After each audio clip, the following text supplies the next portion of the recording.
started with the slavery vibe because it's like I said, we talked about this the other day. Was it us three or us two? Who was it? I think it was someone. We was talking about how the preacher was put there on the plantation to say, this is all right. Make sure you preach this and tell them they must obey and serve their master on Sunday, right? He worked right along with these He's the house nigga.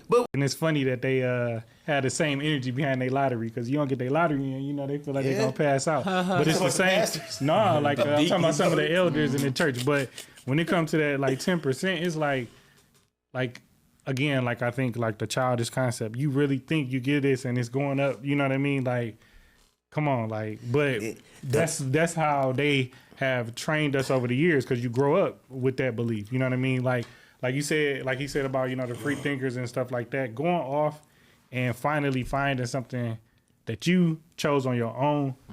You are God, right? Like he's in all of us, right? Like you said about like the prayer. Man, I still can't explain it to this day, but when I was a kid, I was on a track team and a couple of my teammates was wrestling. One of them, you know, went down after he slammed like the other teammate and his bone like came up in his shoulder, right? The track meet was in New Orleans. We went down to the lobby of the hotel and it was like a church convention going on, like buses, you know, the older women coming in, the big hats, those like, you know, big flower dresses.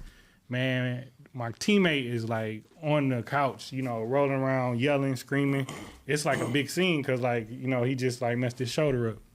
Man, this old lady come over and she put her hand on his like shoulder so gently and started praying. Man, he stopped moving, and when she moved her hand, I couldn't believe it, but the bone was down. I was a kid when this happened. I'm like 11. So it's funny because like now fast forward, you know, I'm adult, and it wasn't the world, but it was like, you know, a church of people praying for my mom, and like, you know what I mean? Like you said, I told the nurse came to me, you know, like explaining to me just medically what was going on. I'm like, you know, we a praying family and, you know, God get the last word.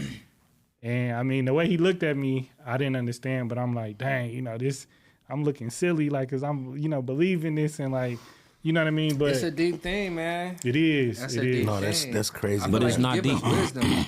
Amen. Yeah. You feel me? I think like watching my grandfather pass away, right? Bishop Nero, watching my granddad, right? He had a whole church, like you said, was praying for him, and we all like, what you mean he about to pass away? Like this is, I mean, next to God is Bishop Nero in my brain, right? Like he don't got a phone, like God right low key here, he ain't even got a call, you know what I'm saying? Like he got to write him a real letter, right? Like they right here, like what you doing? Was in the third inning, like you know what I'm saying? Like nigga, what do you mean he's about to pass away? So when he really died, you know, for me, I got 2 or 3 that marks. That's one. The other one was when I was going through my divorce. And I was, it's gotta, God works, God is gonna, and it just left me hanging. It was just like, okay, you know what I mean? And it kind of goes to teach on those moments, bro. to the rationalization of what he said. The wisdom.